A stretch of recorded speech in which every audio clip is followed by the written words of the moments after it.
Hang on just a minute. I have to agree to being recorded. There we go. Yeah. Everybody can hear me okay? Yes. Yep. Good. Great. Good. Okay, well, this is an interesting little story. If we go to 2 Kings 4, as we just read, we read in verse 8, one day Elisha went on to Shunem, where a wealthy woman lived, who urged him to eat some food. So whenever he passed that way, he would turn in there to eat food. Well, what do we know about the nameless woman of Shunem and the Shunemites? Well, these are dwellers in the city of Shunem, located about 5 kilometers north of Jezreel, near Mount Gilboa. When the land was divided in the days of Joshua, Shunem was given to the tribe of Issachar.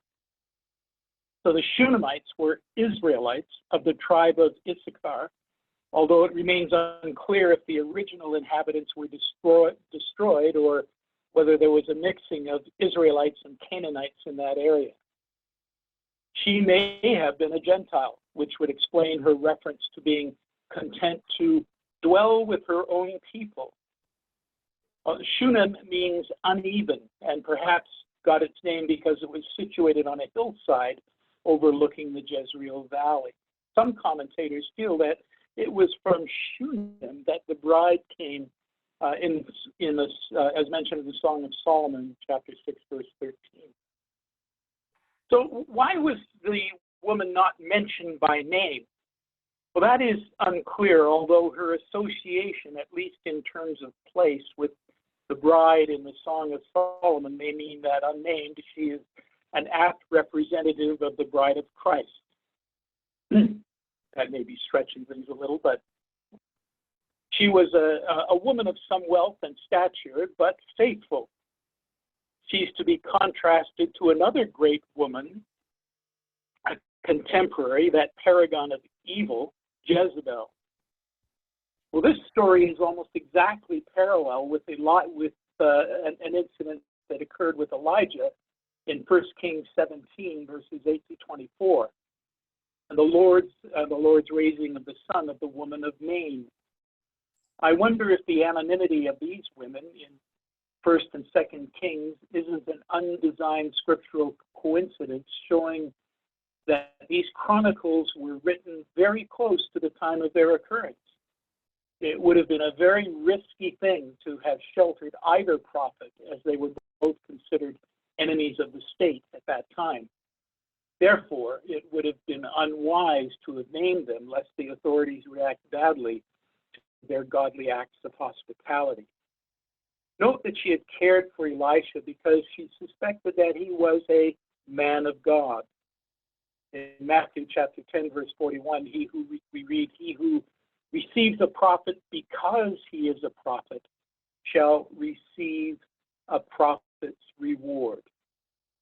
Well, in this case, the reward was great indeed, a child. She was a stranger and pilgrim, content to dwell among her own people, needing not the favor of the king or other worldly power. We read in verse 9, and she said to her husband, behold, now I know this is a holy man of God who is continually passing our way. Let's make a small room on the roof with walls and put there for him a bed, table, chair, and a lamp, so that whenever he comes to us, he can go in there. But one day he came there, and he turned into the chamber and rested there. And he said to Gehazi, his servant, call this Shunammite.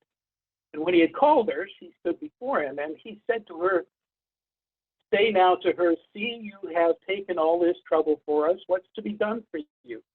Would you have a word spoken on your behalf to the king or to the commander of the army?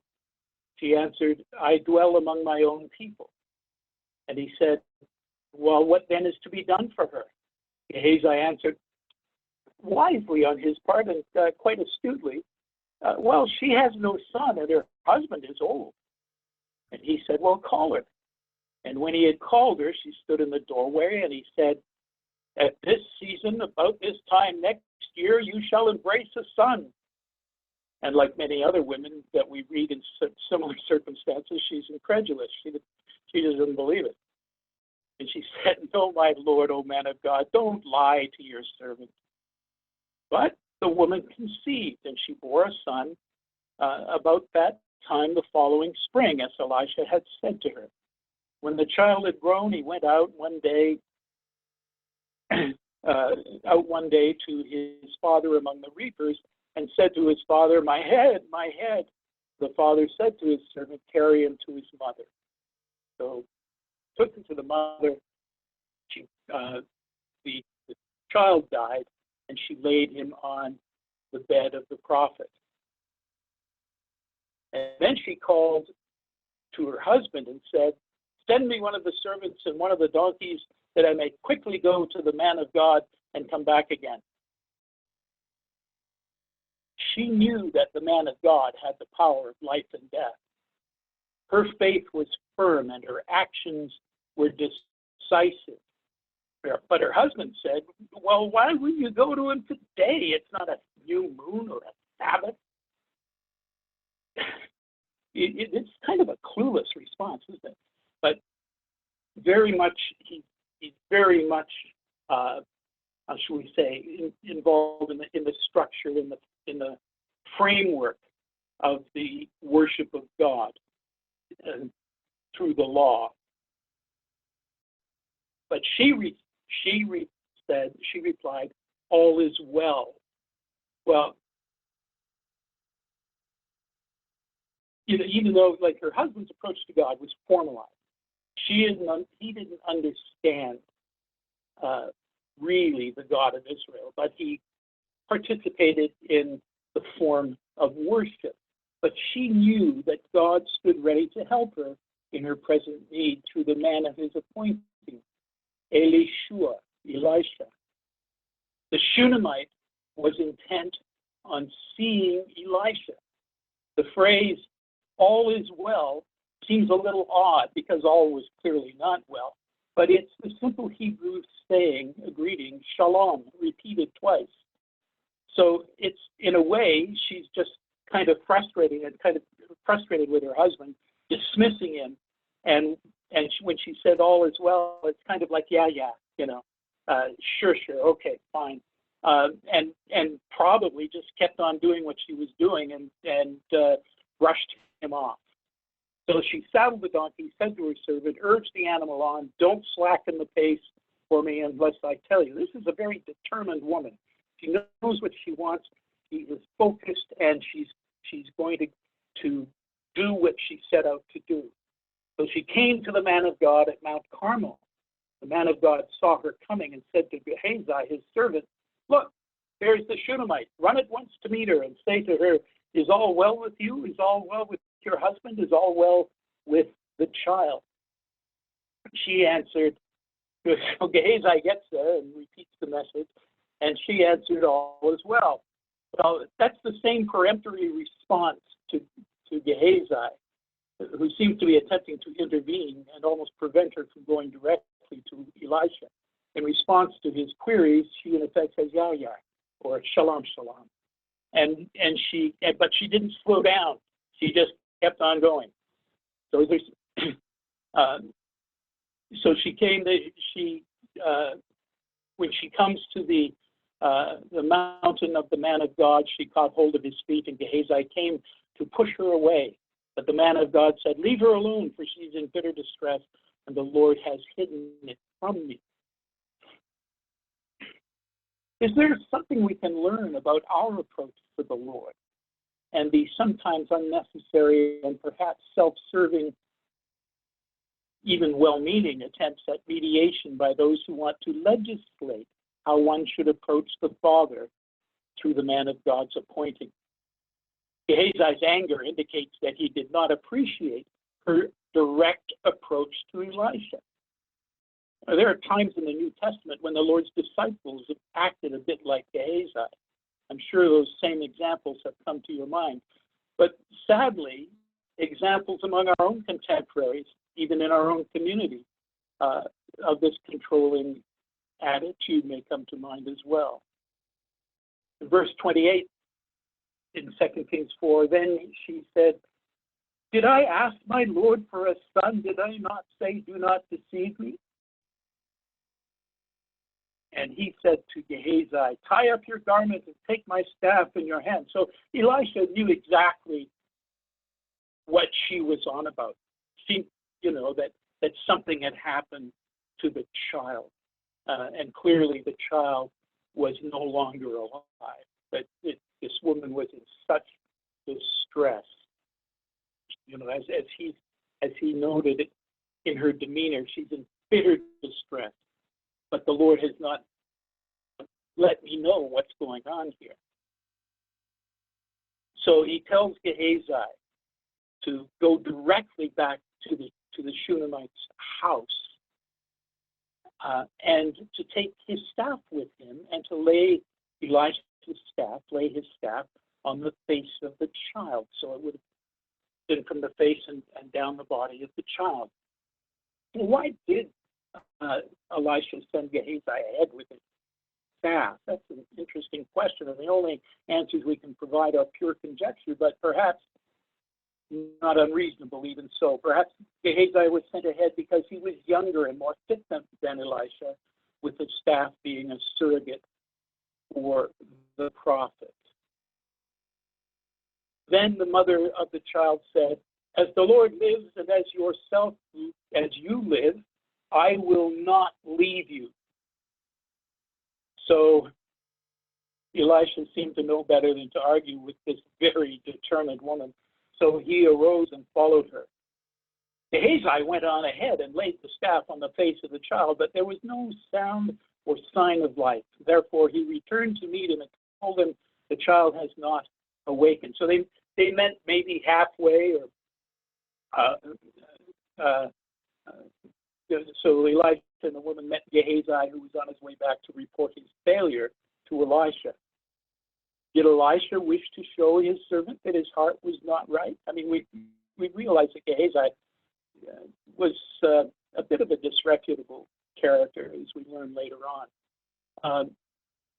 Was he trying to dissuade the populace from a belief that a thing such as a staff could have in and of itself magical powers? Was Elisha as amazed as Gehazi was disappointed that God would not work such a miracle through his flawed servant?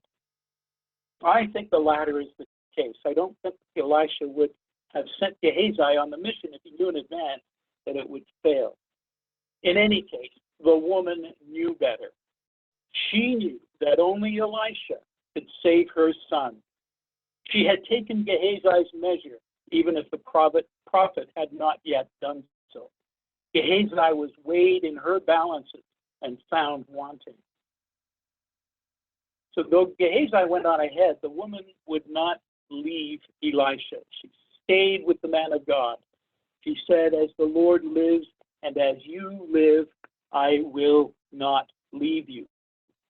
Well, this brings to mind, doesn't it, the incident in Matthew 15, starting at verse 21, and when Jesus withdrew to the district of Tyre and Sidon, and a Canaanite woman from the region came out crying, have mercy on me, O Lord, son of David. My daughter is severely oppressed with a demon. But he did not answer her a word.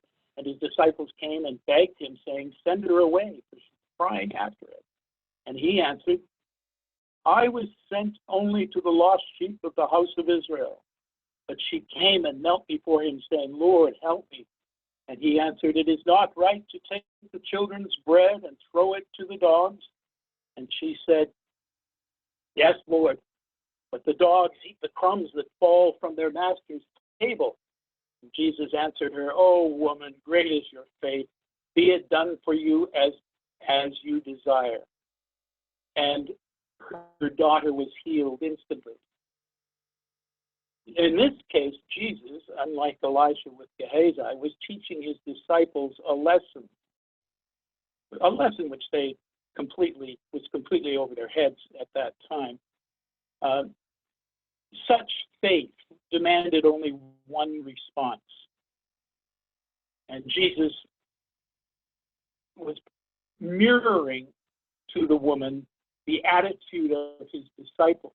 And they were perplexed because it was totally out of keeping with Jesus' character. And finally, Jesus couldn't keep it up because this woman had such faith, more than the faith that he had encountered in most Israelites of his acquaintance.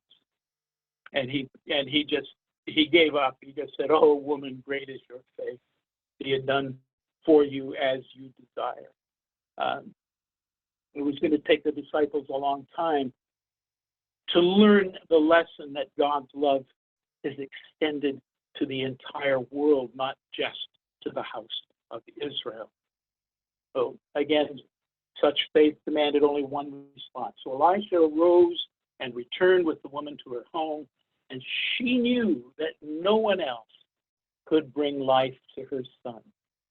So in verse 32, when Elisha came into the house, he saw the child lying on the bed. He went in, he shut the door behind the two of them. Now, I'm not sure what that means, behind the two of them, the child and Elisha, or Elisha and Gehazi and the child. But I rather think it's probably just Elisha and the child. And it almost seems as if the Shunammite is outside the house and Gehazi is downstairs, because remember this room was on the rooftop of the woman's house. So Elisha goes in, he stretches himself on the child, and the flesh of the child becomes warm. Then he got up again, walked around, and went back up and did it again, and the child opened his eyes. Then he summoned Gehazi and said, "Call the Shunammite." And he called her, and when he came to him, he said, "Pick up your son." Came and fell at his feet, bowing to the ground, and she picked up her son and went out. What a lesson for us. This woman had received a prophet in the name of a prophet and had received a prophet's reward. In this case, it was life from the dead.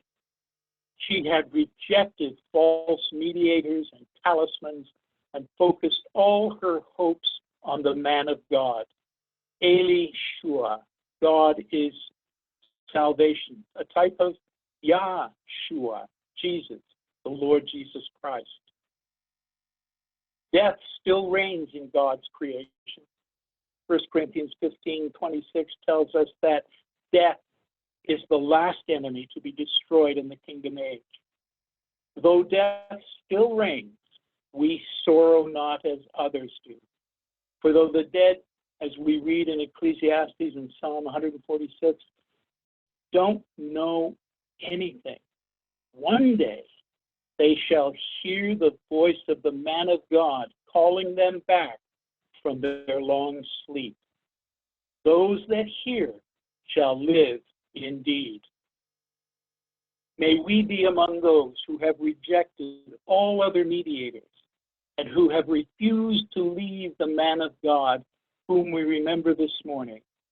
And in hearing his voice, may we be raised to newness of life, both today and on that great day when he returns to bring immortal life to all his Father's sons and daughters.